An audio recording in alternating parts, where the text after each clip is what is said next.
Hi, and welcome to the SaVeg Podcast. I'm Rose, also known as Cheap Lazy Vegan on YouTube. And I'm Daniel, one of your favorite guest stars on Cheap Lazy Vegan's YouTube channel. We're two friends who love to talk about the latest trending topics. So get comfortable and join us while we give our SaVeg take on just about everything. You are currently listening to the previous episode of this podcast, but if you would like to listen to this week's episode and get some exclusive content, go over to patreon.com/thesavagepodcast.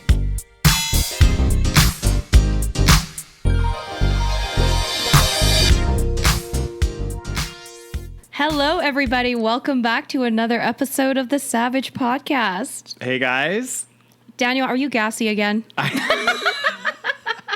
I swear you're always gassy when we record our podcast, Daniel. The unprofessionalism. I know, right? No, it just all of a sudden crept up on me. You know, it was like At least you burp multiple times during the podcast. Well, before I've taken your advice, Rose, and I've stopped drinking bubbly on the podcast because obviously that's not a good idea. So it was so bad when you were drinking bubbly. I know, because I'd always be like. Because it's so carbonated, Yes, that's why you don't drink it in the podcast, Daniel. That's true. And guys, for those of you watching on YouTube, let's talk about Daniel's quality of camera. Is it better? Can we talk about it? It should be better. I'm technically using the iPhone 11 and not the iPhone 8. So which Daniel could have been using for months, by the way. Well, basically this entire time, Rose. This entire time he could have been using this brand new iPhone model. And instead decided to use his iPhone 4. 8. It's basically an iPhone 4. Okay. You know what? Actually, you know what? I do have to say something that really funny that happened. So you know how speaking of hiccups and not hiccups, but burps, I'm going to bring hiccups Flatulence? into it. Yeah. So you know how generally if I eat something really, really spicy, I do happen to get the hiccups. You kind of don't anymore though. Not as much as you did before. Not as much. It doesn't happen as often. I feel like I've started to build up a tolerance, which is good. Yes. Thank God. Thank God. But although your hiccups were so cute. So I do kind of miss when Daniel used to hiccup. Oh, they still happen, Rose. I'm going to just let you know. Next time we'll go for Indian food. Well, this is exactly what happened, right? So we went for... Oh, you had Indian food? Yeah. So I went with my parents and it'd been a long week for everyone. And we were restaurants are now open for people from the same household. So let's go for Indian. And I was you went out to eat. Yeah, so I was super excited. And they had this veggie, it was a veggie vindaloo, and vindaloos are very hot. Right. I remember my dad used to get them when I was younger, and he would be sweating and his mouth was on fire. And I was thinking, you know what, I can handle spice. It's gonna be fine, you know? So I ordered the vindaloo, and even the waiter's are you sure? You sure you want this? Because obviously I'm white, and he's probably oh, this, maybe he can't handle his spice. This was Indian level spice. Yeah, it's okay. It's fucking hot. So then I was okay. I was oh no, it's fine. I said, make it normal, spicy. I want it spicy. He's yeah, okay, cool. Anyway, so the dish comes out and we're in the restaurant and oh my God, it was delicious. It was amazing. I ate it all. I didn't have a problem. It was definitely so spicy. But the most embarrassing thing is that I just started hiccuping in the restaurant and I was trying to not. And I could feel other tables looking at me and I was just oh my God, this is so fucking Daniel, embarrassing. It's so cute. Yeah, but at the same time, the dish was so delicious. I just wanted to keep eating it, but it's causing me this crazy hiccup reaction. It's your body just knows that you're a white boy. Mm-hmm. it be rejecting my rejecting the spicy foods, you know? God damn. It's when we... Daniel, yes, I was going to say, if you guys want to have a good laugh, I have a little video on my channel, my YouTube channel, Cheap Lazy Vegan. If you want to type in Cheap Lazy Vegan Spicy Noodle Challenge.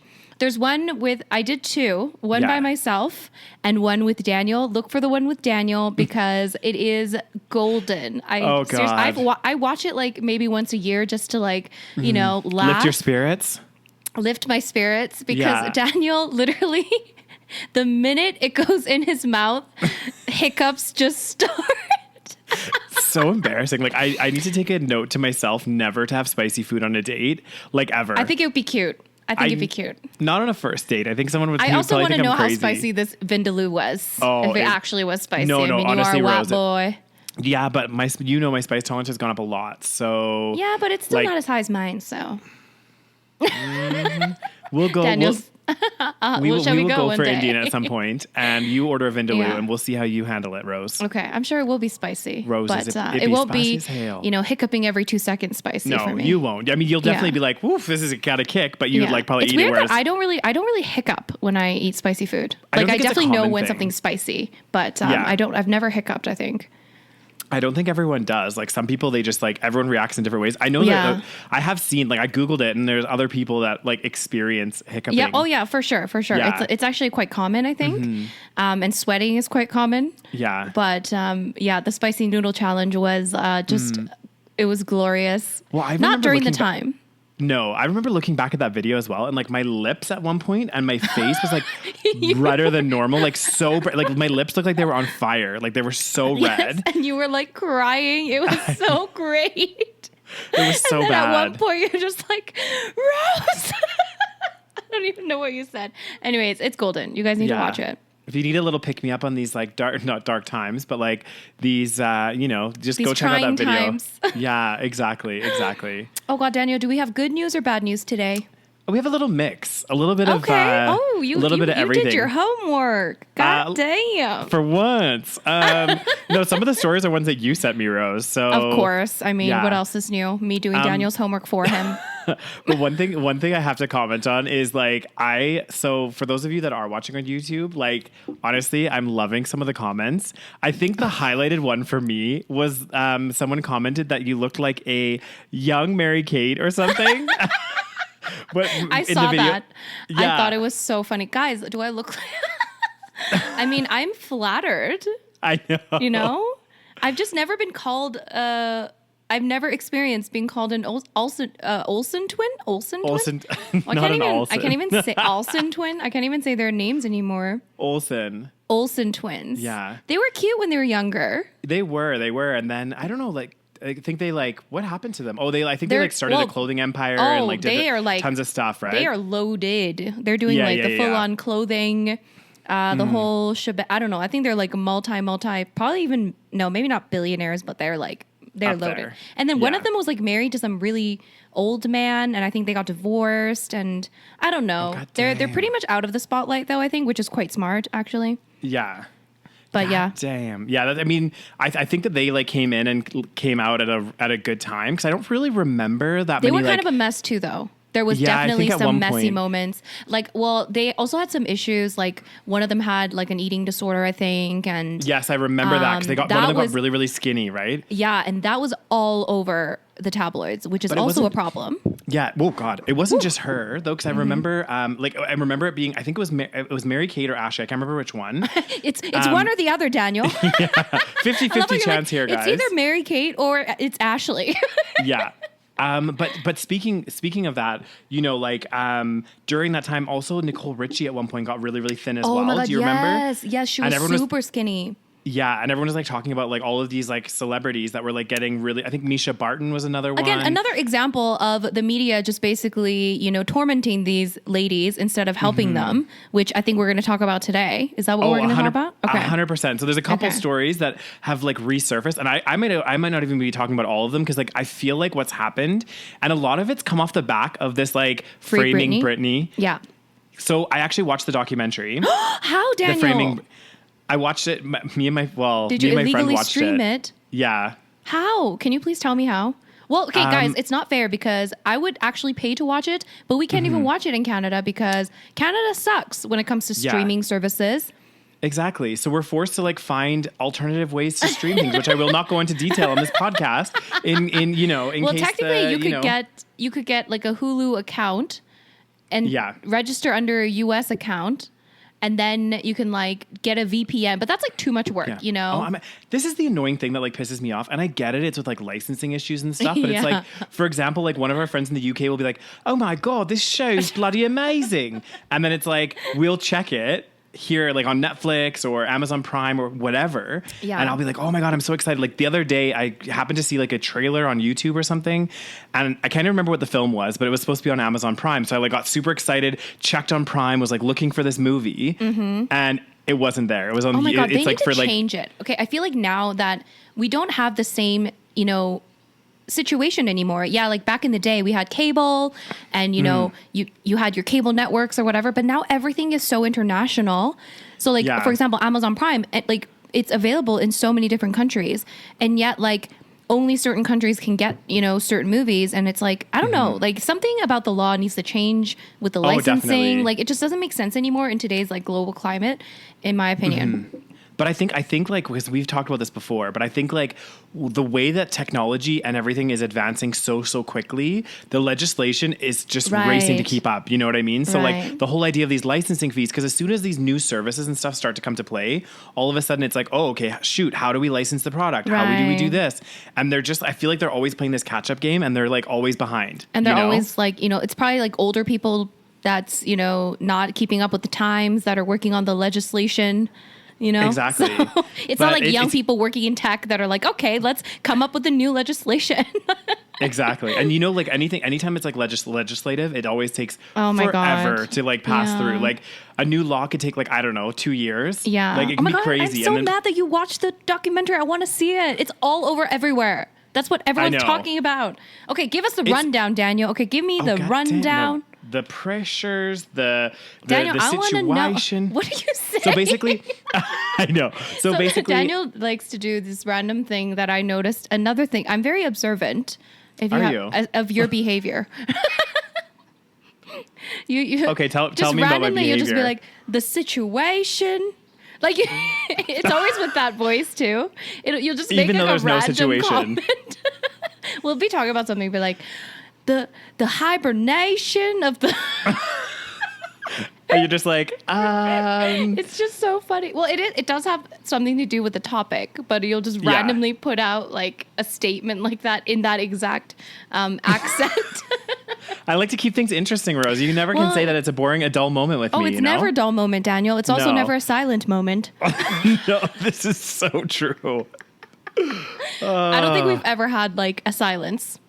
Like unless we're sleeping. Oh, we've never had a silence when we're sleeping because you have a snoring problem.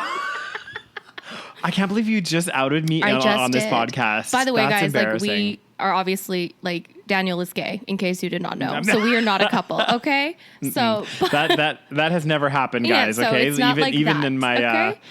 But the snoring thing is an issue, guys. Let's talk about this. Change the subject. So we're going back to the. Wait, I would like to make a few comments about Daniel's snoring.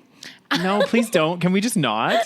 I think it's it's a funny little quirk. You know, it's enduring, right? Well, I think you're just a light sleeper, though. Daniel, I'm a very deep sleeper, okay? But when there is a fucking truck next to me, you know, goddamn,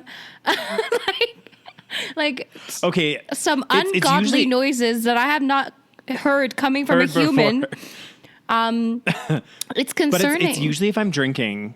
Like if I'm drinking, it's way worse. It happens every time, but when you're drinking, it is much worse. But most of the time, if you're sleeping next to me, most likely we like drank. And then you were like sleeping over or something. True. So yes.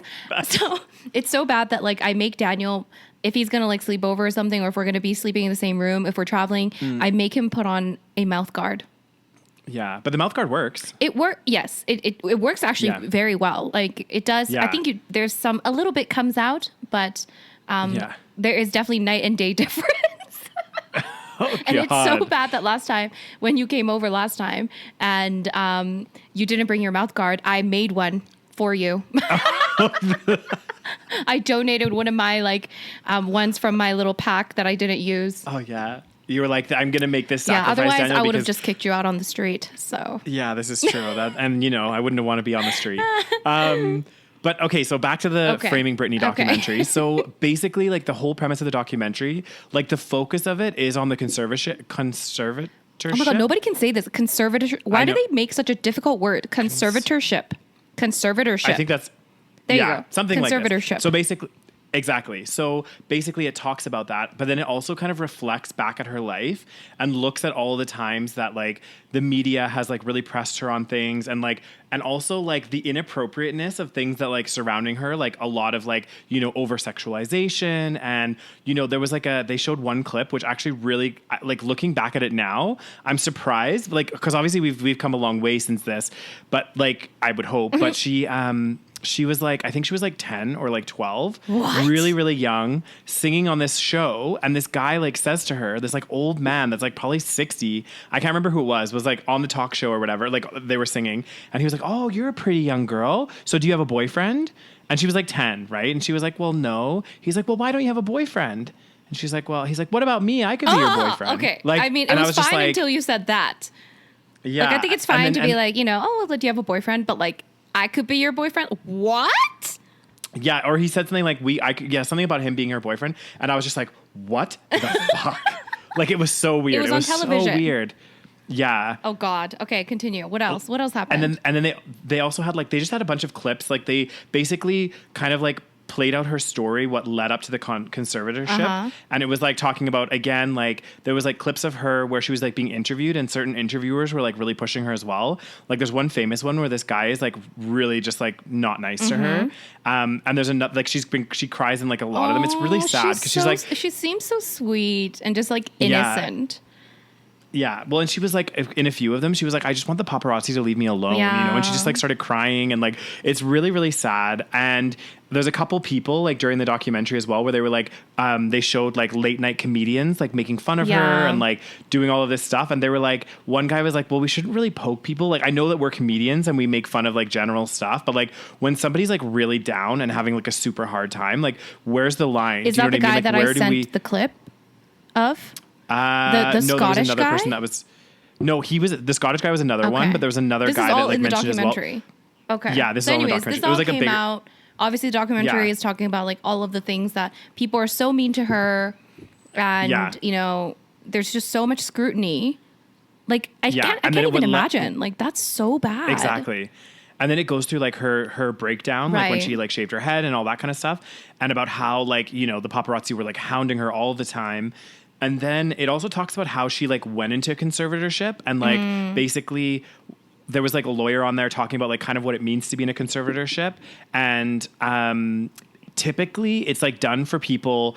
And at the time, the reason that she kind of went into it is like during this like whole kind of breakdown phase or whatever, there was concern that she could get undue influence by somebody else and like sign over certain things like assets or money, or there was some concern that she might do something. Okay, like, so then why doesn't she use a lawyer?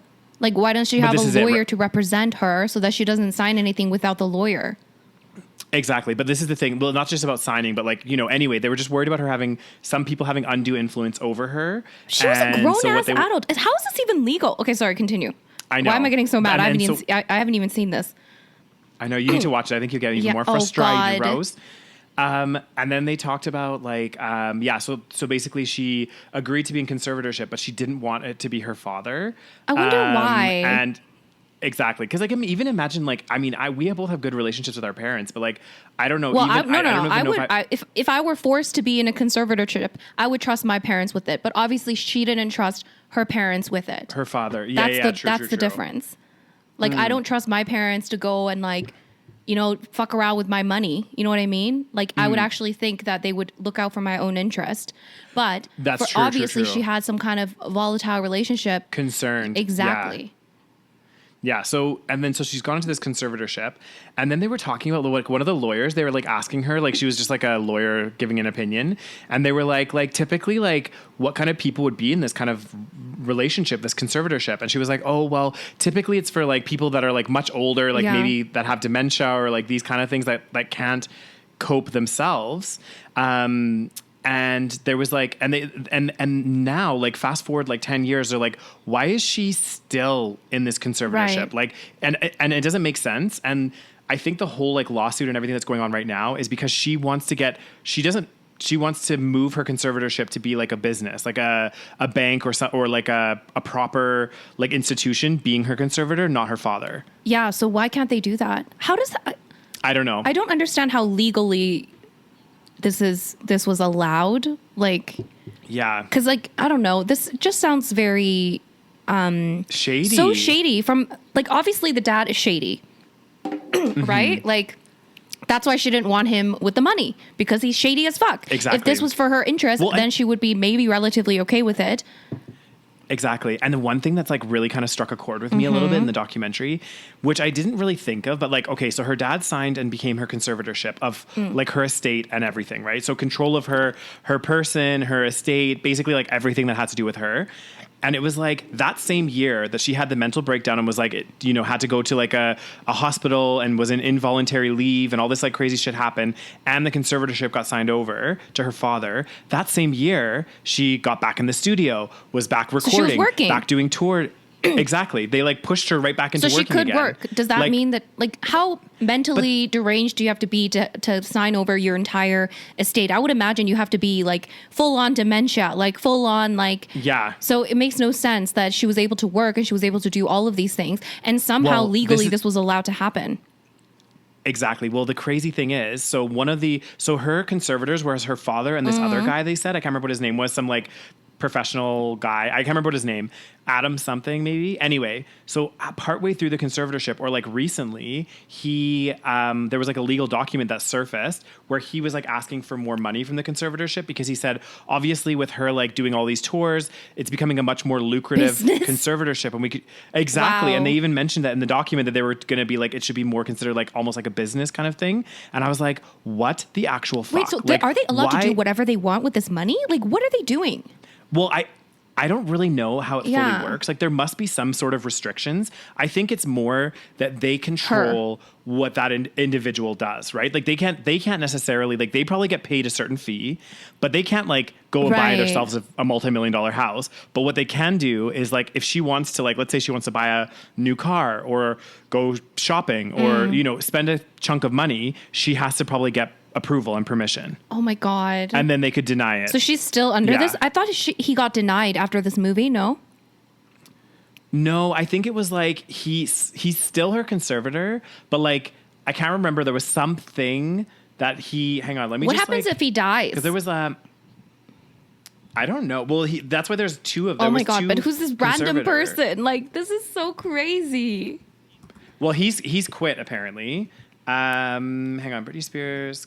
So she worked her entire freaking life, literally since she was a child. And this poor woman, what's up? Sorry. So basically, it apparently, her father has lost the bid to retain full control. So he's never had full control of the conservatorship. Oh, okay. Because obviously there was another person, but he has to share the power with a financial company newly appointed as his partner in the conservatorship. So he wanted full control. And so I guess it's like a small win that he doesn't have like full control. Why is this even allowed? Like, I'm honestly in shock. Exactly. Because like your point, like if she's able to work and she's like, you know, seeking, professional help for whatever, like things that are going on. Oh my God, this is so crazy. I know. Okay, it's like, why is she like that? I feel like that makes the whole, you know how she acts very strange in her Instagram and stuff. Yeah. Do you think that they are, I know this is very like conspiracy, but like in order to retain the conservatorship, maybe that's why they're making her act really strange and weird on Instagram to make her seem mentally deranged. It could be. Because if she looks normal, then that means they shouldn't have conservatorship.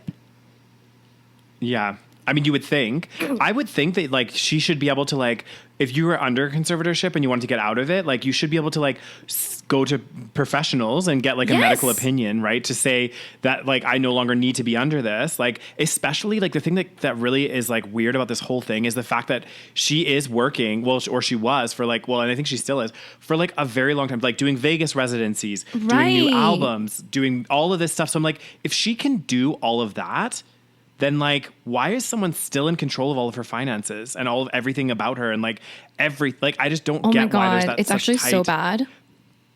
Yeah, there was some kind of speculation in the documentary as well that part of the reason why she agreed to this conservatorship is because like she was worried about custody of her kids and like wanted to make sure that, so she kind of like went along with it so that she could see her kids. And they said as soon as she signed the conservatorship, it was like 2 weeks later or something. This is what they're saying in the documentary. She like was gained visitation rights with her kids and like things started like that's totally progressing. what it is. So I think that's part of it. Yeah.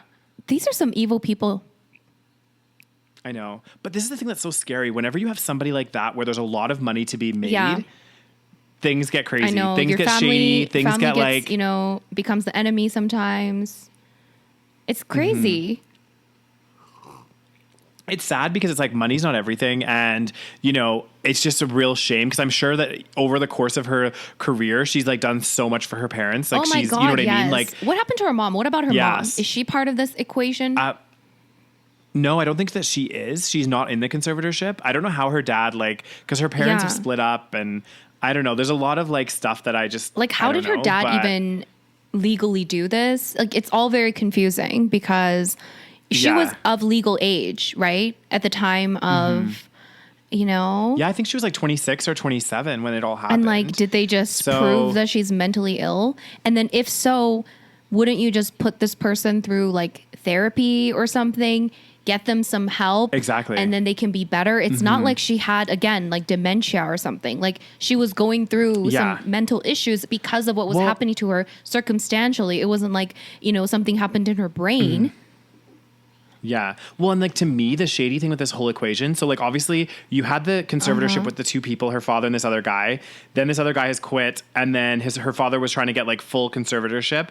But then this new finance company, I guess, has come in to be like co-conservatorship. And like, I don't know about you, but I think it's kind of shady that he just wants sole control. Yes. Because I'm like, what is wrong with having a financial company there to like also support and help make decisions? Yeah. Do you know what I mean? Like, I would think if, especially with this, especially because like once it gets to that level of wealth, it's like there's so much more complexities with like tax planning and doing all this like other crazy stuff, right? And I just feel like not tax planning, but like, you know what I mean? Like figuring out where to like what to do with the money basically. And I just feel like it's actually better to have like an investment. Like, well, I mean, the dad sounds company, shady like as fuck, so don't trust him. That's so true. Oh my God, like, should we protest? Really... like, this sounds insane. God. I feel so bad for her. Like, imagine working since you were, I mean, how old was she even? She was so young when she started, and she was working since that young age when, you know, so she didn't have a childhood like other people. And then, you know, she became an international sensation fucking overnight. She was huge, sold out everything, number ones all the time, and then having nothing to show for it for yourself. Yeah. It's like, Well, I mean, and being, and that's not even it. Like, and also just being controlled like that. That's the worst part. Yeah. Because it's not like she can just be like, you know, I'm going to retire and I'm just going to go and like, I don't know, live somewhere else. Like, she can't even make those decisions. I assume that's what it means. Yeah. I mean, it's kind of crazy. Like, I would just couldn't imagine like someone having that kind of control over my life. I've never even heard of anything like this. Like, she's like a very unique case, right? I think so as well, because I mean, I would think, because I think it's a unique case in someone like her age and someone like in her like celebrity status. And like a lot of people were saying like that if this was a man, this wouldn't have happened. 100% it would never have happened. They wouldn't have allowed it. Like, that's insane. Like, or if it did happen, he would somehow get out of it later on. Like, do you know what I mean? Like, it would just be a little bit like... for sure. For sure. I don't know. It was crazy. It's kind of like, but what this is kind of...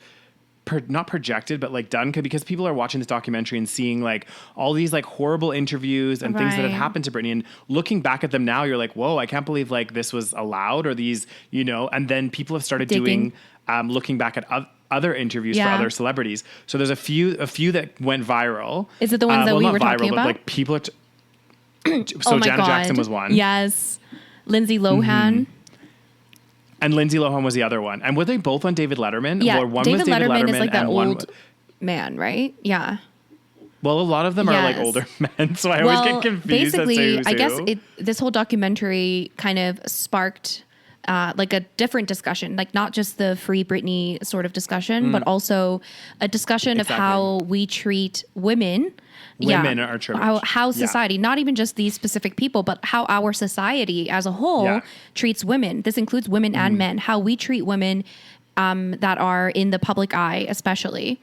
And versus men, like men some of the things that we have allowed to happen and laughed along with.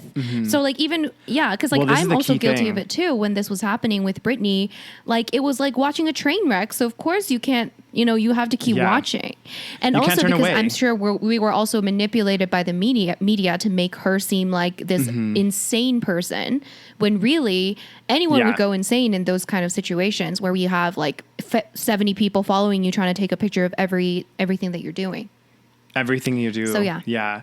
But this was in the documentary as well, like part of it, like, and I think this is again what kind of fueled some of this outrage is like for Justin Timberlake, for example, there was like a podcast or like a radio show that aired that they played a little bit of it on the video, and it was like basically during the whole like Britney and Justin split up, so like the media really portrayed Britney as this kind of like adulteress who was like was unfaithful and putting a lot of pressure on her, and then for Justin they were like, oh, in this interview with these two guys, they were like, oh, so what, did you tap that? Did you basically have sex with Britney? And he was like, oh, guys, come on. They're like, come on, man, just tell us. He's like, all right, I did. Yeah, I saw that clip. And then it was just so bad. And, again, it's like that double standard where it's like for a woman, it's like, like Britney, for example, gets portrayed in that horrible like light, being like you're the reason that this relationship failed, and Justin is like this poster boy of like and I know. It was like it's so and like those interviews were so bad. Like I couldn't even believe. Did you rewatch them? Well, I watched the one with Lindsay Lohan, and so it was I think it was David Letterman. And I think this was like Letterman, during, I guess, also Lindsay Lohan was hugely in the news, as we all know, during that, similar time frame. Yeah. And she went on this talk show, and all this guy could ask her about was rehab.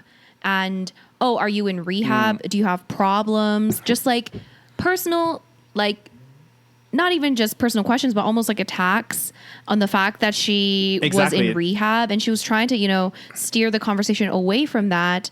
And, she was nothing but polite, honestly. Like, oh, she was so like, she was way nicer than honestly, I feel like I would have even been if someone's like pressing an issue and she even said, she was like, you could tell she's getting uncomfortable and awkward as well. She's like, we didn't discuss these. You know what I mean? She was like, this wasn't like, and then he kept being like, oh, but come on, like, what about the rehab? She's like, let's just talk about something else. Like, I just really don't want to talk about that. And he's like, oh, no, I really just wanted her to be like, you know what? Like, I'm done, and just like walk out. But then of course, But then then the media would spin that as, this bitch is crazy. Exactly. Look at her. She's difficult to work with. She continues to be difficult to work with. Won't even sit through an interview with David Letterman. Like, it's just, and it's so bad how they like hound the women. And basically with Janet. It was worse with Janet. Oh my God. I could not watch it. Yeah. Janet was too sweet. Again, I give credit. Yeah. But both those women handled it so well in a sense that like they were, they didn't lash out, or they didn't they were respectful, and that's not respectful, but they were too polite. I do think that we've taught women to not fight back, not say anything. And I think now, things are changing a little bit, but especially during that time, it's like, you're right. If they said anything back, it would have been, oh, she's a bitch. But I do wish that they did say a little more. Like, I do wish that they did say, this isn't, like, you could say it in a nice way. You could say, this isn't really appropriate. This isn't really, because like with the Janet Jackson interview with David Letterman, it's always that David Letterman dude. Jeez, what the fuck? What's wrong with this man? I know. I could not believe how bad he was. Like, he would not stop. Yeah. Because so this was, I guess, an interview, like maybe a few weeks after the Super Bowl. Yeah, right, a few weeks after the Super Bowl. Yeah. And like, literally for like 6 minutes or 7 minutes, he just kept asking her about the nipple. He literally just kept repeating the same question, and she was so uncomfortable. She was just like, can we talk about something else? Can we talk about something else? It was for like almost the entire segment, and at the very end, he's like, oh yeah, so you have a new album. It's like, fuck off, bitch. Oh, I know. And the thing that's so annoying is, again, if the tables were turned and it was a guy, he would have respected that. They just wouldn't have.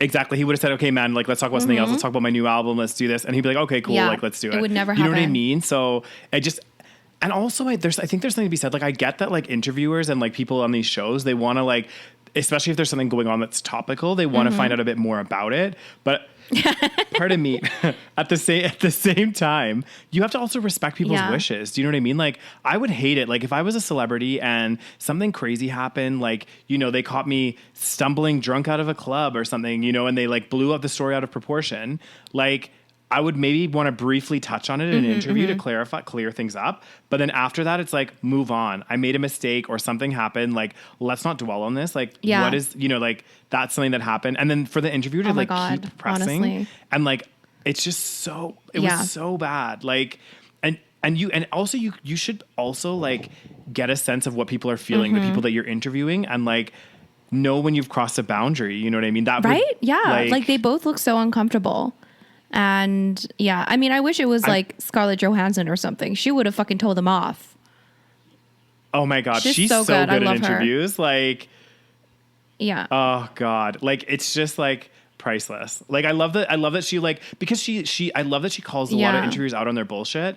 Like there was that one, I think you sent me the video, or it was one where they were like interviewing about like, some superhero show, and they were asking her like coworkers about his like interests and blah blah blah. And then for her, he's like, "So what diet did you do to get in that suit? Did you wear underwear in the suit, underneath the suit?" It's so annoying. And she was like, she's like, "I like how you get the culture questions and I get the like, you know what I mean?" Like, so I thought that was quite. Out, man.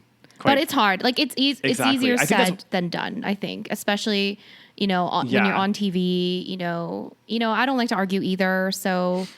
But I think after a certain time, you just be like, oh my God, why is this even happening? Yeah. Anyways. Exactly. And I think like, yeah, you're right. It would be really tough to do. And I think you just try to handle it the best way that you can in that situation, I guess. Cause like, I don't know about you, but I always like, well, not always, but like, if I'm in a situation, sometimes like afterwards, I'm like, oh, I really wish I said that, or I really wish I did that. So I'm sure. Yeah, I'm sure like Janet and Lindsay and a few others who have been interviewed by David Letterman are like, I really wish that I actually said more. Like, I wish I kind of like stuck it to him a little bit. Just because, I don't know. But we as an audience also in some ways tolerated it and laughed along with it. Do you know what I mean? So yeah, it's crazy to think about how much it's actually changed, because you don't really notice it until you look back at those times and you think, oh, that would not be appropriate today, you know? So 100%. Yeah, it's crazy. And well, I mean, to be fair, also with Justin Timberlake, I mean, I guess a bunch of stuff that he did resurfaced during that time. You know, a bunch of stuff that he said about Britney and all of these things, they kind of resurfaced because people like did the digging and found out stuff. And he did like issue an apology. So, and I'm sure he does. Like, I'm sure he didn't realize what he was doing at that time either. Like, it was more so just like, oh, I'm in the media. I'll make a joke out of it. People will love it. It's funny, you know? And also like mental health wasn't taken as seriously at that time either. And that's very true. Just like seeing somebody in that like, you know, situation, like mental, like having a mental breakdown, just, I feel like we would have a different reaction to that. Although, I mean, who knows? Yeah. Well, I think it is getting better. Like the fact that we're even talking about this stuff now, and this Britney documentary has come out, and people are like talking about all these old interviews, and like I feel like maybe in some ways like we're starting to take a step forward. Hopefully, who knows? But yeah, it's just crazy. But now we're filming people in the public and calling them Karens. So that's maybe true. It's not, that's true. But I guess it's a little different. Yeah, I think the thing is with some of the extreme behavior shown by the quote Karens. I don't like that we call them Karens. Like that part I don't like. But I think catching people with these like extreme behaviors, that's not normal. Like I think that's fair especially to when kind they're of call being people publicly, out on that. like they're not having like a mental breakdown. They're just being publicly very rude and very disrespectful. Like, see, that's the difference, I think. Exactly. Because there's like, honestly, there's no need for it. Like, there just isn't. Like, I feel like there's very few circumstances in my life that I've ever had to be in where I had to get rude with somebody. Like, it just doesn't, you can go through life for the most part and not all, you know what I mean? Like, and I don't know, they take it too far. What's the next story, Daniel? What? Oh God. Speaking of taking things too far, Roses. So apparently I didn't know this story at all. So I'm pretty sure. So it's about, apparently this like YouTube prank went wrong, and it says a man was shot dead while filming robbery prank for YouTube. I don't think I sent it to you, but I saw this story. Okay, first of all, this is the problem. Okay, as a YouTuber, I will go on another rant. I hope you like my rants, people. Yeah. Yes, guys. I love them. I don't know if this is as big anymore because it became so toxic, but these prank videos were once very popular, okay? Yeah. And they're just full of just really just inappropriate behavior. Usually it's like in the public, people just do some really dumb things to annoy people. And then they'll be like, oh, it's just a prank. It's just a prank. And then there's also some extreme ones where it's clearly staged, right? Like it wouldn't be real, but then they make it seem like it's real. So they make it seem like they're actually doing this prank, but actually the people that are being pranked are also actors. So everyone's acting and pretending exactly. So everyone's in on it. But they're like very extreme. Like for example, one of them was like this guy that he pretended to like kidnap somebody and then like put a gun to his head and then like basically be like, oh, I'm going to kill you. God. And then later he's like, oh, it's just a prank. And then the guy's like having like a mental breakdown, but all of it was acting apparently, which I believe. Like, I don't think that people would actually do that. But then people watch that, like kids watch that. And then they're like, oh, what a fun way to get a ton of subscribers. And maybe they don't realize that these were all actors. Because robbing someone's house is not a prank. Like you can't just prank rob someone's fucking house, okay? If you trespass someone's house, that's not a prank. You are trespassing someone's house. It's like what? That's not. Anyways, so I guess he was what was he doing, Daniel? Give me the details. So I'll give you the deets. I don't really fully know exactly what was happening. I don't know how this prank, how it was even supposed to be a prank, but I guess the story reads, a 20-year-old man has died after participating in a YouTube prank gone horribly wrong in Tennessee, where police say he was shot by somebody who was not in on the joke. David Starnes, 23, told police he saw two men coming at him with butcher knives outside the trampoline park around 9:20 p.m. last Friday. God. So he shot one of them in defense of himself and others. Timothy Wilkes, 20, died in the shooting, according to Nashville Metropolitan Police Department. Okay, so I have a few things wrong with this story. So the first one I have is like, again, I think to your point, but why did these two guys think at 9:20 at night would it be a funny joke to approach somebody, the two of you, with fucking like huge, probably like butcher knives, it says. Butcher knives outside of a trampoline park at 9:20 at night. And then the other this whole thing is a problem. Is, why does this 23-year-old have an automatic pistol on him at the park? Well, because it's the United States and they have the right. This is the thing. Why would you do this in a country where people are carrying guns everywhere? Okay? This makes no sense. People are carrying guns. Like, it is very common that people carry guns. For this exact reason. Well, I mean, yes, I'm scared for that, but also we wouldn't be charging at people with knives. Of course not, okay? But I'm just, the fact that so many people like in a country where that's the thing, in a country where you know that people have the right to carry, and I mean, that's a whole different discussion, which I mean, obviously I'm against that. Because of situations like this, but then this guy thinks I'm protecting myself, which, you know what, fair enough. In that situation, you have a gun and these guys are charging at you with knives. Hell yeah, I would also shoot. Of course you're going to shoot. Like, oh my, but this is a problem with these YouTube pranks because, again, if like they probably thought that this was how pranks are supposed to go, right? Because that's how pranks are. You know, when you watch a YouTube video, you think this is real. Like, you're not watching like TV. Like, you are watching this under the impression that it is a real video. So when they're doing a prank on the public, they think, oh yes, this is happening in the public. So it's a funny prank to like there was like some really fucked up ones. Like it was like people dressed up like a scary clown and would chase people down the street. Again, I don't know if they were real, but maybe not, because none of those people got shot, and guaranteed probably one of those people probably had a gun. Okay. Like, you know what I mean? So they're probably not real, but then if you watch it, it looks like it could be real. Like, you know, some of them are like trained actors. Exactly. But this is the problem. It's like, again, pranks gone too far. Like I feel like it's just like people taking these things way too far. And it's not just like the pranks, but it's also like so many other extreme things that you see people doing. Like you see people taking videos as well for YouTube or for social media, doing like crazy things like climbing up skyscrapers and, you know, balancing on bridges. Like I remember I was walking in London once down across like a really busy bridge, and like I could see way down. I actually put it on my Instagram story, I think. There was somebody stood on the rail taking a video on the Thames. And it's like, you know what? The Thames, people die in that river. Like, it's like, what are you doing? I like, know. why are you doing this? You know what I mean? So many people are like, there are so many people that do so much dumb shit. And they end up basically, you know, harming themselves as a result. Like I remember like a few years ago, there was, for what? For fame? For 15 minutes of fame? I remember like a few years ago, this guy, seriously, I don't know what went wrong in his education or his life that he thought that this was going to work. But basically, he wanted to make a YouTube video. He wanted to become YouTube famous. Yeah. Okay. And he told his wife or girlfriend or something to shoot him, but like put books as like a shield. I don't know the details, but basically he was like, oh yeah, like the books will shield the bullet. So let's make a video. It'll be like like, hold on, let me see if I can find the details, and then he died. Oh my God.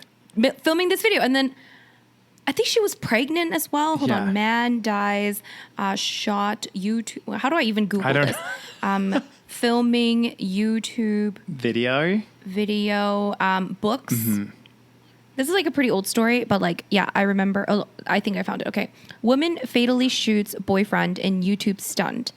So, oh God. It says a Minnesota woman killed her boyfriend. This was like 3 years ago. Yeah. Minnesota woman killed her boyfriend Monday by shooting at a book he was holding over his chest in a YouTube video stunt gone wrong. Mona Lisa was attempting to make a viral video with boyfriend Pedro, who was 22. The girl was 19 years old. Oh my God, and people. Perez, who is 7 months pregnant, called 911 saying she had accidentally shot her boyfriend in the chest while making a video, blah, blah, blah, blah, blah. And he thought the book would stop the bullet. And yeah. Guys, come on. It's just like, again. Oh God. Why? What? Come on, guys. Let's do some common sense. Yeah. This is not worth it. Nothing is worth like dying. Like YouTube is not worth dying over. Exactly. Like, come on. So like, yeah, I mean, if you think it's a bad idea, like probably it is. Like ask yourself those questions and be like, should I just randomly approach a guy in a park with a butcher knife? Probably not. Oh, God. Should I hold up a book to my chest to shield myself from a gun? Someone wielding a gun? Probably not. Oh, like I know this, and honestly, guys, like these are really sad stories, and like, you know, it bothers me more so. Like I know it's like, you know, these people like might have been influenced, or you know what I mean, but it's just like it's sad on so many levels. They're so young, their life is taken so young, and for what? For a video? Like it's really just like, please, you know, I know that the people like that watch our podcast and stuff aren't like that, but like they're smart. Exactly. Yes. Spread the message, because it's just we don't need, we already have so many unnecessary deaths in this world. Like let's not make more of those. Do you know what I mean? Like I hate to hear about it. Like I remember there was I can't remember if somebody like fell off a bridge, or like, you know, so much random shit just happens from people like trying to do like stunt videos. Trying to become famous. Exactly. And it's like, guys, like I think actually one thing that we should learn from, not learn, but like seen from time and time again of people that do become famous is it's not all it's cracked up to be. Like, you know what I mean? Like there's been plenty of celebrities, and I think I want to say it was Cameron Diaz, but I can't remember if it was her or someone else or Tom Hanks or somebody that like came forward and like openly. Two very different people. I know. Okay, I know. say it. But I think it was one or both of them like talked about how it's not all it's cracked up to be. You know what I mean? Like, so it's a very different life than what people think. And exactly, you know, that's kind of, I think Jim Carrey said also, Jim Carrey's a big advocate for that as well. Cause he suffers from like depression and all kinds of things.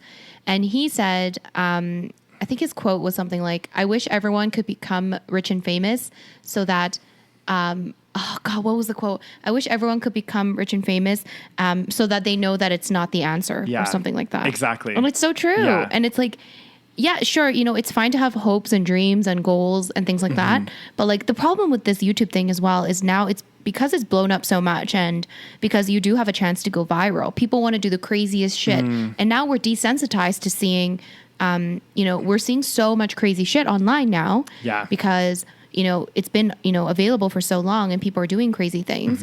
So now that people want to keep upping that, you know, one-upping. It's and like, do you remember that there was like a challenge? It was called like Neck Nominate. Was it with the drinking?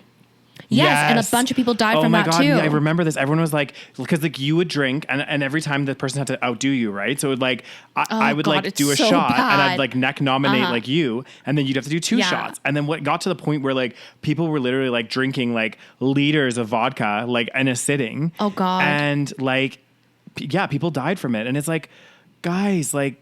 Oh, it's so, and it's sad. They're like young people. It's always young people. And you're right. Like a lot of them are trying to go viral. They're trying to get that. And the thing that they have to understand too is like, you know, yes, you can get a lot of success off of that. But again, like this is not the answer. And, you know. And also it's fleeting. Exactly. If you do something like that and you go viral, it's not going to last. Exactly. Okay. So like, you know, what are you going to do? Keep shooting yourself with a book? You know, covering your chest. Like, is that going to be your shtick? Is that your sustainable like business model? That's not a sustainable business model, people. Okay. Because I think people like they just think, oh, yeah, they don't. I feel like people that like are hungry for fame and just want to be famous any way, shape, or form that they can do it. Yeah. They don't think of like the intricacies of it. It's like, for example, it's different if like, okay, you want to start a business or you want to like, and YouTube is part of that, but it's part of a plan or a business model that you're doing. Exactly. But you, like, I think YouTube is a perfect example of so many people out there that literally will just do anything, whatever, for fame. Like some of those people that are like doing those crazy mukbangs and stuff all the time.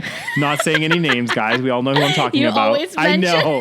I need to stop. This is like your favorite thing to mention on this podcast. I know, but like you see people like that, like literally throwing away their lives, like eating ridiculous amounts of food, and I'm like, you know, that isn't the way. Like, you know what I mean? I think. Again, people have that kind of mix up notion. And I remember when I was younger, at one point I was like, I wanted to be famous. You know what I mean? There's that glamour of it all and stuff. But I think as you get older, you start to realize like what's important in life. And also like, you know, certain things where you're like, oh, like I'm not going to give up certain things of myself to do, you know what I mean? To try to claw my way to become like famous, you know? Oh God, seriously. It's crazy. Oh God. I also saw another story recently about someone about TikTok. Was it the Gorilla Glue? No. What is Gorilla Glue? Okay. Want to talk to me about that? Yes. So this is another thing that's happened recently. I actually feel bad for this woman, partially, but also partially I'm like, what are you doing? So this lady was like doing her hair, right? And she had her hair like, just imagine you had your hair like slicked back, like tied up into a ponytail, like braided, right? So it's braided here and this part's all like slicked. So I guess she was like using this like kind of gel hairspray stuff to get her hair like really, really flat, but she ran out of it. So she was like looking around her house, and she decided to use this product called Gorilla Glue, which is like a really strong adhesive glue that it's like super glue basically. So oh God, she sprayed this stuff on her hair, right? Like, and it literally like obviously stuck her hair to her scalp. I want to cry right now. I know. But then like the reason that this has gone viral is because she started posting videos on TikTok of her trying to get this Gorilla Glue out of her hair, right? Like she was like putting shampoo on it. She was like doing everything. And literally it like, she's like, look, nothing happens. It's like the same. She's like, I guess I'm gonna have to live like this forever. Crazy. And then I guess a doctor or somebody like decided to like help her. And they like did like this surgery. It wasn't a full surgery. They like did like some weird stuff from like put chemicals and all kinds of stuff in her hair. 4 hours later, apparently they were able to get this stuff out. Did she consider shaving her head? Would that have been an option? I'm not sure. Cause I think that like, I don't, because it was so slicked back. Yeah. Like, and it was so stuck. And I think it was like, it formed like almost like, imagine if you had like a little like sheet of like plastic on your head or something. Oh my God. I want to cry. I know. That sounds horrific. But like, okay, on one hand, I'm like, I feel bad for her. Why would you do that? Exactly. But on the other hand, I'm like, why would you In think... what world? Exactly. Like the last thing, like if I ran out of product for my hair and I'm like, oh, I really want to do my hair today, I'm not going to go get super glue and put it in my fucking hair. Like... Oh my God. This is why we need to invest in public education so that everyone has access to quality education. I know. No, I have a story of a teen that killed a neighbor to become famous on TikTok. Oh my God. Yeah, so this story, basically this guy had, let me see. This guy, I kind of read about it a little bit earlier, but basically I guess it didn't happen too recently. It was in August. But basically this guy, I don't know where I saw this then. It was recent. He had this like dispute with his neighbor. I think he was, let's see. So this guy that was like, I don't know how old he is. He looks very young. I think he's 18 now. Yeah. But he would drive around really recklessly in this neighborhood and it would piss off his neighbors, obviously. It was very loud, dangerous. You know, they have kids probably running around playing. It was very dangerous. And then he would film this encounter with these neighbors and post them on TikTok. And I guess one of them went viral, and he was like taunting this neighbor and called her a Karen, of course, even though she wasn't being a Karen by definition. And he was the one being, being a problem. Yeah. And she was complaining about the fact that he's being a problem. Yeah. But I guess, of course, teens are watching this and thinking, yeah, like, fuck that bitch, like, whatever. And then like a bunch of like, things happened. And so obviously he became like, that video went viral of him like, kind of confronting this woman. So then that became his whole like shtick on TikTok. He's like, oh, this works. Yeah. So then they kept like bugging him. And then I guess what happened was tensions erupted in a bloody clash on May 4th when, when it was all over, Mr. Durham, a 51-year-old corrections officer, was dead. And Mr. Latham, an 18-year-old National Guard private, had been charged with the killing. So, I mean, I don't know. I don't want to read you the whole details, but basically, like, just a bunch of shit happened. Yeah, he had like an altercation. Then one of them died. Yeah, because he was trying to film this altercation and all this stuff. And it's just like, oh my God, oh my God, oh my God. You've just ruined your whole life for 15 minutes of fame. It's so bad. I'm like, I don't understand. And you've killed somebody. Are you joking? Yeah. Like, what I don't get is like, okay, these people are like, I want to be famous. But like, why would you want to be famous for that? Do you know what I mean? Yeah. Like, why does your shtick want to be like, kidnapping people and, pretending to hold them for ransom or like, harassing people? Like, because they see people that were potentially publicly being, humiliated or being stupid, and they see that they can still somehow succeed. Like, that girl that was Catch Me Outside. How about that? That girl? How about that? Yeah. How about that? She became fucking famous. Yeah, she did. Like, she wasn't just famous on, Dr. Phil, but she became like, I think she got really famous on like Snapchat or something. I don't know the full details, but she became like an influencer from that video. Yeah. So it's not like, you know what I mean? So like they're seeing that, and they're seeing, people becoming famous for ridiculous reasons for having a one viral video. So they think like, oh yeah, like I could be famous for this. I just need that one viral video. Yeah. Yes. Oh God, there's just so much wrong. There's so much wrong when we as a society are rewarding people for these That's like another problem. ridiculous, we're watching this shit. I know. These like ridiculous viral videos or these like ridiculous I don't know. Stunts and pranks and like those prank videos were so popular. So like that's true. Of course people did those videos because, people were watching them, Oh God. Like it's fucked up. It is fucked up. Mm-hmm. What is wrong? But then you don't want to. But then you don't want to ban it because then it's like, oh, it's like freedom of speech or whatever it is. Exactly. So it's a very fucked up situation. And then there's people that die accidentally from like taking selfies and shit. That's another thing. That's a whole other issue, isn't it? Oh God, it's so bad. But not to even just like. Yeah, the whole like selfie, like people dying from doing selfies, but also people like, disrespecting like national sites, like heritage sites and stuff. Like going into selfies. like dangerous places or like fenced off places that they're not supposed to go into. Exactly. Or like going on to sites that they're not supposed to be on because they're sacred for whatever reason. Right. And, they're fenced off, but they're thinking, well, I'm an influencer and I need to get this perfect shot. So I'm going to go stand. And it's like, where are these people's morals? I don't know. Like it just. What if our kids turn out like that, Daniel? Oh my God. I would be so sad. Like, I would hope that, like, how do we teach children not to behave like a complete moron for YouTube views? No, but I think honestly, like, again, I'm not a parent guy, so I have no idea. I'm speaking on, I think it's just being very, like, open and having these discussions with your children and, like, talking showing about them this these stuff. News articles. Exactly. Hey kids, look, someone died trying to become famous on TikTok. Mm-hmm. Don't you dare try to do some stupid shit like this. Not exactly. No, but I think just having those discussions with your kids and, like, trying to, like, because you can just do the best that you can as a parent. Like, sometimes your kids just do whatever they end up doing, but what you can try to do is instill those, like, values and everything else that you have and try to pass that on to your kids in hopes that they will, because, like, again, we talked about this with the Soho Karen.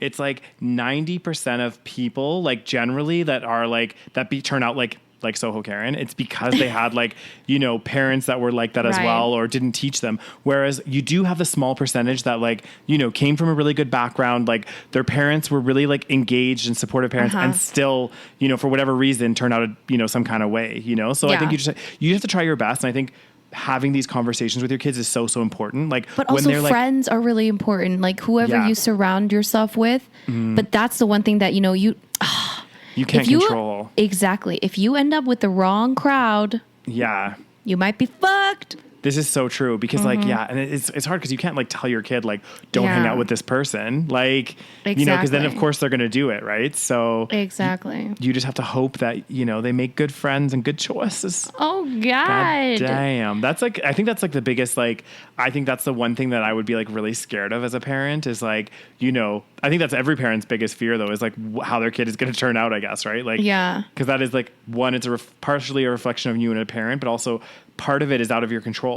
So, that's the scary part. It's like once they're out in the big bad world, making friends and doing whatever else, you can just hope that they're good people. Like, another thing that would really bother me is, like, imagine if my child turned into be a bully when they were in school. Like, you know what I mean? Like, I would hope that they would be the good person that would stand up to the bully. But again, like, I can't control what's going to happen in that regards, So, oh God. Oh my God. Imagine being a parent.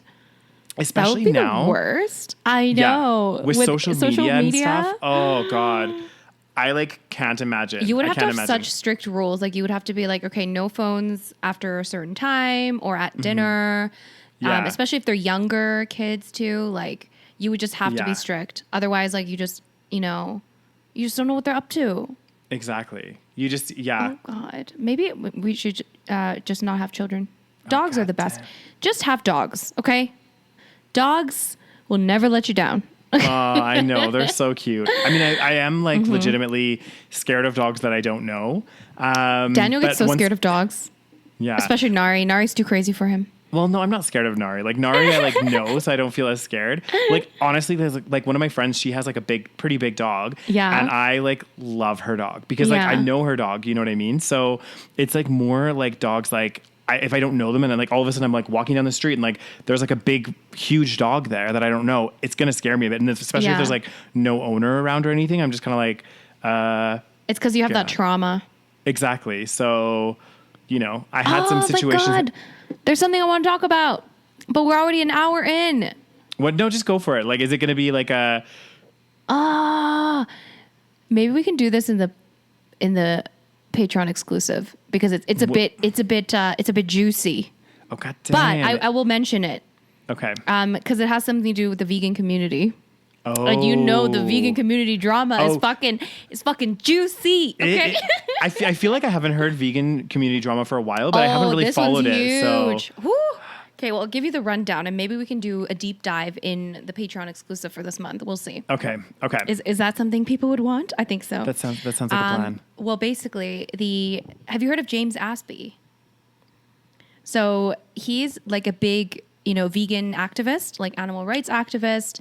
He became quite famous a few years ago. He's from Australia, and he became quite famous a few years ago from because he took like a 1 year vow of silence to kind of basically say like it was like a vow of silence to bring awareness to the animal rights movement and what's happening to the animals. And so it was very like heavily talked about. I do know him. Yeah, you've seen him. I'm pretty sure he's the one that I talked about in like a while ago. That like he was like a very militant vegan. Militant. I can't even speak today. But no, I that remember one was no. That's Joey Carbstrong. Oh, okay. Sorry. Yeah. So a different person. Okay. Anyway, but they kind of look. They're both Australian. Yeah, and they both have shaved heads. They kind of look similar. I can see why you would get confused. But basically, he. So first he made headlines, or he made drama, just like maybe a month or two ago, because he started using the term Holocaust. Do you remember me talking about this? So he started using the term Holocaust to describe what's happening to animals, which isn't anything new, by the way. Like this has been happening since the beginning of like what I remember animal rights, discussions. Okay. Exactly, so it's been happening for a very long time. There are certain people that say using the word Holocaust is inappropriate. There are certain people that say it's needed, it's necessary.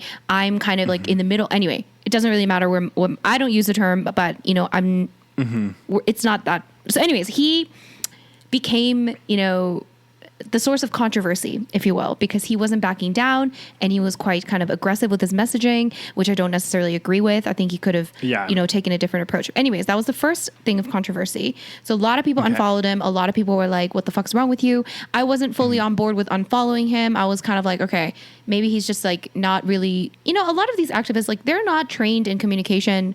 They don't necessarily know exactly what they're doing either. Okay. We have to understand that as well. We're all human beings. So they're not necessarily bad people because they are using a form of communication that isn't, in line with what we would expect or whatever. Anyways, I made a video about this topic, not about James Aspey, but about the topic. So that happened. And then the bigger controversy came. This is where he lost like a lot of people, including myself. And I think he was, I don't know.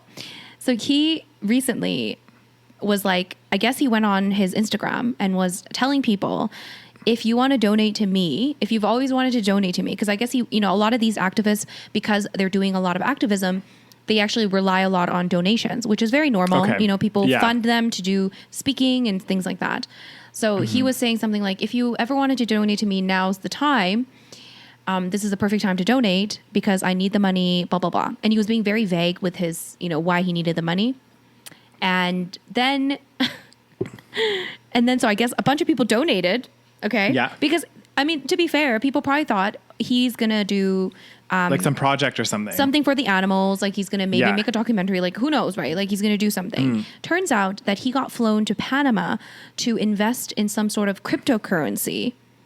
So he made a video, which this is like what kind of, I think, I guess, sparked the controversy, where he made, there was already a little bit of controversy when people were like, well, why are you like asking for donations and not saying anything about what it's for? Because usually if you're going to ask for donations, you might want to tell people like, okay, this is what I'm using the money for. Kids, know.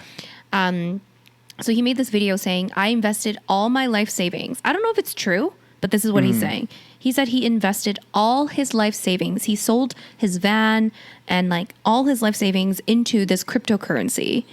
And this man, I guess his friend, his name is Randy. I've been following this drama. It's actually so entertaining. Like you're like excited about it because you need. Like it's actually, it gets so like the more you watch it, you're just like, how is this even? Anyway, so this guy named Randy, I guess, is like friends with James, and he is, I guess, very into cryptocurrencies. Okay. So he was talking to James, told him like, this is a great cryptocurrency. Like it's about the environment and making things sustainable. Like I don't really know the details. Okay. So he flew James and his wife to Panama where, what's his name again? Oh, Randy, where Randy is living.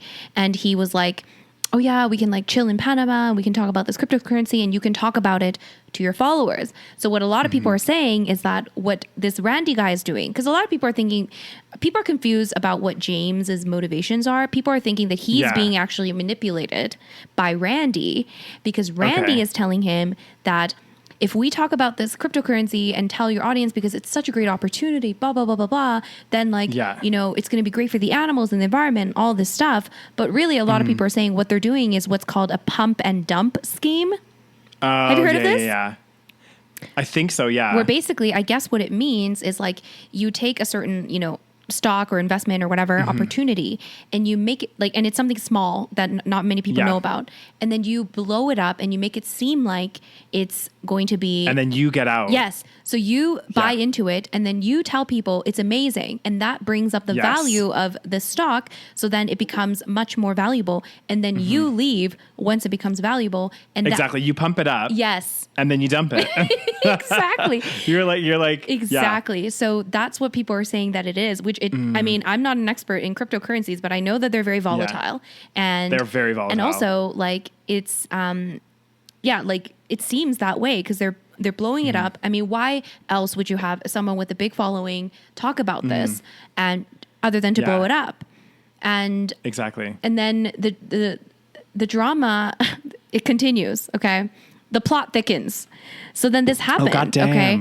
And they made some like weird videos on YouTube where Randy, I guess, Randy and James are like standing in front of the computer with like the cryptocurrency, you know, like the investment thing spiking up. And they're like, oh my God, like it went up like 50%, blah, blah, blah. And then they're like, everyone's like, what the fuck, dude? Like, this is not it.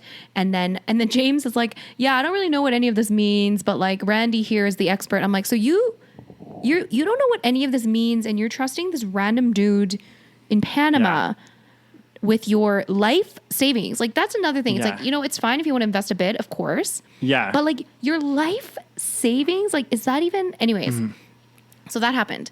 But then the drama continues because this woman that actually was apparently hired by Randy, who is like a filmmaker, this woman, she was flown into Panama as well during the same time that James Aspey was in Panama with Randy. Like by Randy. And then she said she actually paid for the flight herself, which is another kind of like shady thing. And Randy apparently was like really selling this to her, saying like, we're going to be rich, like blah, blah, blah, blah, blah. But like, if you could help me like film some content for James when he's here. So she flew to Panama as well. And then she actually like, I guess she got fired because she was causing some, she was basically disagreeing with a lot of things that they were doing. She made two very long videos on this topic, which I watched all of it. God damn. Of course. I was like, oh my God, this is so juicy. Yeah. And there was also more drama. Like there was some issues with an animal sanctuary. Anyways, it's a big dramatic thing. Anyways, after she got fired and left, she made this like expose video, she was just basically talking about like the whole thing. She was pulling up the fucking, Instagram DMs, like all the ones from Randy, videos that they filmed, like where like they're saying shit like Randy, there's like one video where he's like, oh yeah, like you guys obviously trust me because you flew to a different country that you haven't been to before. And you're trusting me, you're trusting all your money with this company that we don't really know much about. Yeah. And it's like, oh my God, what is happening? That's crazy. Yeah. So yeah, that's what's happening. Wow. God damn. And then James made a few videos kind of defending his, I guess, his, decision of what he's doing. First of all, he's saying that, people that are complaining about donating, because a lot of people are saying like, this is a fraud, and it's not necessarily a fraud. He's saying it's not a fraud because, you donated without, like, he didn't say he was, doing it for whatever. Right. So like if you, technically it's not a fraud. Technically, if you donate money to somebody, I mean, if you donated it and they didn't say anything about what it was, then it's not a fraud. It's different if he said, I'm doing it for this, but I'm actually going to do it for this. That would be a fraud. Exactly. But it's still, it's misleading. Okay. But I think he was deliberately though. I think that it sounds like he knows more than he lets on, Rose. And it sounds to me like he deliberately, this so? James character, I don't know. He deliberately didn't say that it was for something so that he could utilize those funds for whatever he wanted. Because like, why would you, say that you desperately needed this money, but you're not saying like what charity it's going to or what project you're going to be working on. And then all this shady stuff happens. Like, I don't know. I think, we joke about this a lot, but my life in London has taught me to not believe it's always like, this sounds really bad, guys. I'm not like this negative, like, but like, the whole concept of innocent until proven guilty. Now you think they're guilty until proven innocent. Not fully, but like I'm less like in a naive bubble to think that like, there's a lot more innocence than, because I think a lot of people know a lot more than they let on to. And I think that, from what you've told me just now about this James character, yes, he could be manipulated by Randy to some degree, but I just feel like also it sounds like he's been also very careful in his moves and things that he's done. Interesting. To that's just my take. I don't even follow the story, but that's just my personal like thing. Yeah. And you know what? On this note, Rose, I have a great investment opportunity for you. If you just want to like sell all your belongings, give me your life savings. I'm gonna. It's down in South America, so I'm gonna disappear for a while. Yeah. But you just have to trust me. It's a great opportunity. I mean, it sounds very like some people pointed out that it sounds very much like a pyramid scheme. Yeah. Like it sounds very much like it, Because it's like, and then, because I think one of the things that this girl, the filmmaker, one of the things that she revealed was that, she said it was pretty obvious that the Randy character did not necessarily even know much about if this was a viable thing. Cause it's all very confusing. This is the problem with like stocks and crypto. It's like very confusing shit. So it's very easy to manipulate people, I think, as well. Exactly. And I think the biggest like lesson I feel like I get from any of these types of stories, like this type of story or like any kind of pyramid scheme shit or any of that stuff, I think the moral of the story here, and maybe not completely, but like partially, is like, because a lot of these are based on this kind of premise of like get rich quick. Yes. Do you know what I mean? Invest a bit of money, quadruple your money and get out. Do you know what I mean? And I think that the story here is that there's not one quick way to make a shitload of money. Yeah. You can get lucky and you can definitely do it like off of like a random cryptocurrency or a random stock. Like, it has made some people millionaires, but that's not like the general thing. And if you ever see like an ad on the internet or on TV where it's somebody promoting this get rich scheme of like something, like walk away. Like promoting just you a dream don't even life. Engage. They don't even know you. They don't give a shit about you. They don't care if you have a dream life. It is for their benefit. But no. And they're so clever.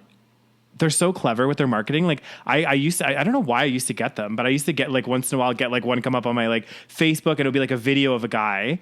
I think it's because I was like at one point in my life, I was like Googling like online, like digital marketing courses to do like stuff like websites and things.